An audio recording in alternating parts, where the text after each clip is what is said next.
Hello student, आज की इस वीडियो में मैं कक्षा 12 हिंदी काव्य का सहज स्वीकारा पाठ शुरू करने जा रहा हूँ, जिसके कवि हैं गजानन माधव मुक्तिबोध। इनका जन्म 13 नवंबर सन 1917 ईस्वी को शिवपुर ग्वालियर मध्य प्रदेश में हुआ था। इनकी मृत्यु 11 सितंबर सन 1964 ईस्वी को नई दिल्ली में हुई। इनकी कई सारी रचनाएं हैं, जिनमें चांद का मुखड़ा है, भूरी भूरी खाक धूल इनकी काव्य कृतियां हैं। विपाक सतह से उठता आदमी यह इनके काव्य संग्रह है। जो पढ़ना है पाठ आपको, उसका नाम है सहज स्वीकारा। इस पाठ के माध्यम से कवि ने जिंदगी में आने वाली बाधाओं को सहर्ष अर्थात खुशी खुशी स्वीकार करने की बात कही है। उन्होंने जीवन का सही अर्थ इस मायने में लगाया है कि मनुष्य के जिंदगी में जो कुछ भी है वह उसे खुशी खुशी स्वीकार करे, क्योंकि जो कुछ भी मनुष्य की जिंदगी में मिलता है, चाहे वह सुख हो या दुख हो, वह ईश्वर प्रदत्त होता है और ईश्वर को जो अच्छा लगता है वही जो है प्रदान करता है। कविता की पंक्तियों को मैं पढ़ रहा हूं, इसके बाद इसकी विस्तृत व्याख्या करूंगा। जिंदगी में जो कुछ है, जो भी सहर्ष स्वीकारा है, इसलिए कि जो कुछ भी मेरा है वह तुम्हें प्यारा है। प्रस्तुत पंक्तियों के माध्यम से गजानन माधव मुक्तिबोध जी मानव जाति को यह संदेश देना चाहते हैं कि मनुष्य के जीवन में, जिंदगी में अर्थात मनुष्य के जीवन में जो कुछ है, जो भी है, जो कुछ है, जो भी है अर्थात चाहे सुख है या दुख है, सहर्ष स्वीकारा। सहर्ष का मतलब वह खुशी खुशी अर्थात खुशी पूर्वक स्वीकार करने योग्य है। इसलिए कि जो कुछ भी मेरा है वह तुम्हें प्यारा है, इसलिए वह स्वीकार करने योग्य है कि जो कुछ भी मेरा है अर्थात अगर मुझे दुख है तो मेरे लिए दुख ईश्वर को प्यारा है, अगर मेरा सुख है तो मेरा सुख ईश्वर को प्यारा है। अर्थात मेरे लिए दिया गया दुख ईश्वर प्रदत्त है और मेरे लिए दिया गया सुख भी ईश्वर प्रदत्त है। इसलिए जो कुछ मेरे लिए उचित है, ईश्वर ने मुझे उसी वस्तु को, उसी चीज को प्रदान किया है, इसलिए वह चीज मुझे खुशी खुशी स्वीकार करना आवश्यक है। और मनुष्य जब खुशी पूर्वक उस वस्तु को स्वीकार करेगा तभी उसका वास्तविक आनंद उठा सकता है। अर्थात कवि के कहने का तात्पर्य यह है कि मनुष्य अगर खुशी पूर्वक सुख को झेलेगा तभी वह दुख के आनंद को भी उठा सकता है, और खुशी पूर्वक जब दुख को झेलेगा तभी वह जो है सुख के आनंद को प्राप्त कर सकता है। अगली पंक्तियां हैं, गर्वीली गरीबी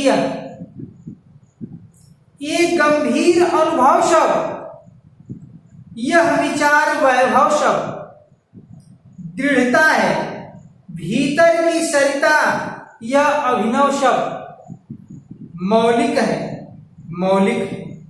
इसलिए कि पल पल में जो कुछ भी जागृत है, अपलक है, संवेदन तुम्हारा।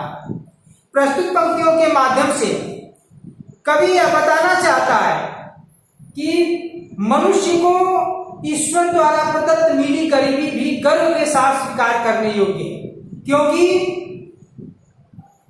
मनुष्य भोजन का आनंद तभी प्राप्त कर सकता है जब वह भूख से तड़पता रहता है।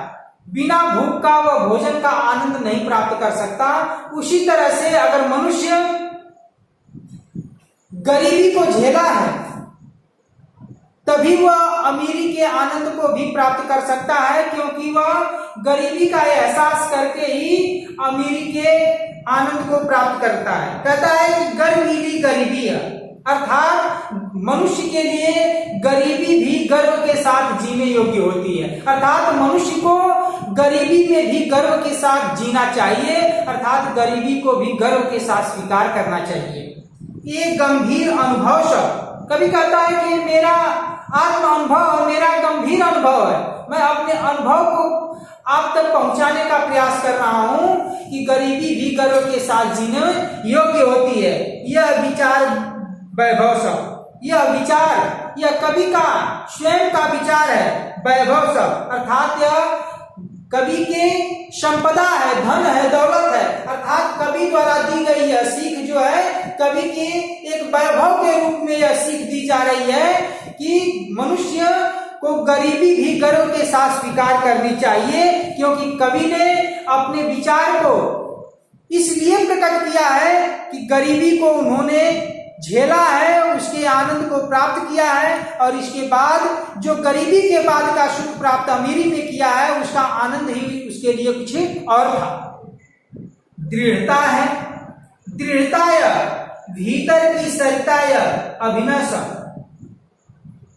दृढ़ताय, दृढ़ताय अर्थात यह दृढ़ पूर्वक कह सकता हूं, या दृढ़ता के साथ वास्तविक, इस वास्तविक रहस्य को मैं बता रहा हूं। भीतर की सरिताय अभिनव, यह भीतर की अर्थात भीतर की सरिता का तात्पर्य, जिस तरह से नदी हमेशा बहती रहती है, अर्थात हमेशा नए जल को जो है बहाती रहती है, अर्थात कहा जाए कि नदी में एक तरह से हमेशा नया जल प्रवाहित होता रहता है, इसी तरह से यह कवि के अभिनव का तात्पर्य है नया भाव। कवि के अंतरात्मा का यह नया भाव है, अंतरात्मा के सरिता का प्रवाह है, अर्थात कवि के अंतर आत्मा क्या यह भाव है, मौलिक है, मौलिक है, अर्थात यही वास्तविक सत्य है, यही वास्तविक सत्य है। इसलिए कि पल पल में जो कुछ भी जागृत है, पल पल में जो कुछ भी जागृत है, अर्थात हर क्षण जो कुछ भी दिखाई देता है, अपलक है, वह कुछ क्षण बाद जो है लुप्त हो जाता है। पल पल में जो कुछ भी जागृत है, अर्थात हर क्षण मनुष्य के नजरों में जो कुछ भी दिख रहा है, कुछ देर बाद अपलक अर्थात वह नजर से दूर हो जाता है। कहने का तात्पर्य है कि गरीबी के बाद अमीरी, दुख के बाद सुख, अर्थात एक दूसरे का आना जाना लगा रहता है। इस तरह से ईश्वर द्वारा प्रदत्त मनुष्य को जो कुछ भी जीवन में प्राप्त होता है, वह जो कुछ भी जागृत है, अपलक है, संवेदन तुम्हारा है, अर्थात यह आप द्वारा ही, अर्थात यह ईश्वर प्रदत्त ही है, अर्थात ईश्वर प्रदत्त ही सब कुछ है, ईश्वर द्वारा ही सब कुछ दिया जाता है, चाहे वह दुख हो या सुख हो। मनुष्य को दोनों चीजों को जो है गर्व के साथ जीना चाहिए, क्योंकि कोई चीज स्थिर रहने वाली नहीं है। अभी जो कुछ दिखाई देगी, कुछ समय बाद वह चीज लुप्त हो जाती है, और जो कुछ मतलब यह अमीरी, गरीबी, दुख, सुख मनुष्य के जीवन में लगा रहता है। इस तरह से दुख को भी गर्व के साथ मनुष्य को जीना चाहिए, और सुख में भी मनुष्य को गर्व के साथ ही जीना चाहिए, और अमीरी और गरीबी दोनों में आदमी को एक समान होना चाहिए। अगली पंक्तियों में कवि ने बताया है कि जाने क्या रिश्ता है,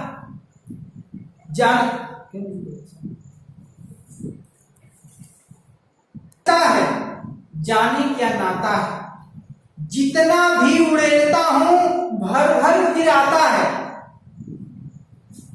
दिल में क्या झरना है, मीठे पानी का सोता है, भीतर वह ऊपर तुम, मुस्काता चांद जो धरती पर रात भर, मुझ पर क्यों तुम्हारा ही खिलता यह चेहरा है। प्रस्तुत पंक्तियों के माध्यम से कवि प्रेरणा के उस मूल तत्व को अपने साथ, अपने संबंध से जोड़ना चाहता है। कवि उस परम सत्ता को सहजता से के साथ स्वीकार करना चाहता है, उसके पास न होते हुए भी उसके पास होने का वह एहसास या अनुभव करता है। कवि कहता है कि जाने क्या रिश्ता है, जाने क्या नाता है, उस परम सत्ता से, उस असीम सत्ता से जो कवि से दूर है, उससे कवि कहता है मुझे खुद नहीं पता कि मेरा उससे क्या लगाव है, मुझसे क्या उसका रिश्ता है, उससे क्या नाता है। जितना भी उड़ेलता हूं भर भर फिर जाता है। जितना ही मैं उसे अपने हृदय से बाहर निकालना चाहता हूं, जितना ही उसे मैं अपने से दूर रखना चाहता हूं, उतना ही वह मेरे पास आता है। कहने का तात्पर्य यही है कि जिस तरह से कुएं में पानी जो है, जितना कुएं से पानी निकाला जाता है उतना उससे कहीं ज्यादा पानी फिर आकर के जो है कुएं में भर जाता है। कभी उस असीम सत्ता की बात करता है जो कवि से बहुत दूर है, लोगों से बहुत दूर है, लेकिन दूर होते हुए भी वह असीम सत्ता कवि के नजरों में मतलब उसके पास ही है। कितना हो वह उससे दूरी बनाना चाहता है कवि, लेकिन वह असीम सत्ता हमेशा उसके पास आने का प्रयास करती है। दिल में क्या झरना है, कवि कहता है कि हमारे दिल में उसके प्रति पता नहीं कैसा झरना है, मीठे पानी का सोता है, जिस झरने से मीठे पानी का प्रवाह हमेशा होता रहता है। अर्थात इस दिल से हमेशा उसके लिए प्रेम बरसता रहता है। भीतर वह ऊपर तुम, भीतर वह ऊपर तुम, अर्थात भीतर है अंतरात्मा है और ऊपर वह परम सत्ता है। मुस्काता चांद जो धरती पर रात भर, जिस तरह से चंद्रमा जो है आसमान में होता है और अपने प्रकाश को या जमीन पर हमेशा फैलाता रहता है, मुझ पर तो तुम्हारा ही खिलता हुआ चेहरा है। उसी प्रकार से उसी चंद्रमा की भांति जो है मेरे ऊपर उस परम सत्ता, उस असीम सत्ता का हमेशा मुस्कुराता हुआ चेहरा अर्थात उसकी कृपा बनी रहती है।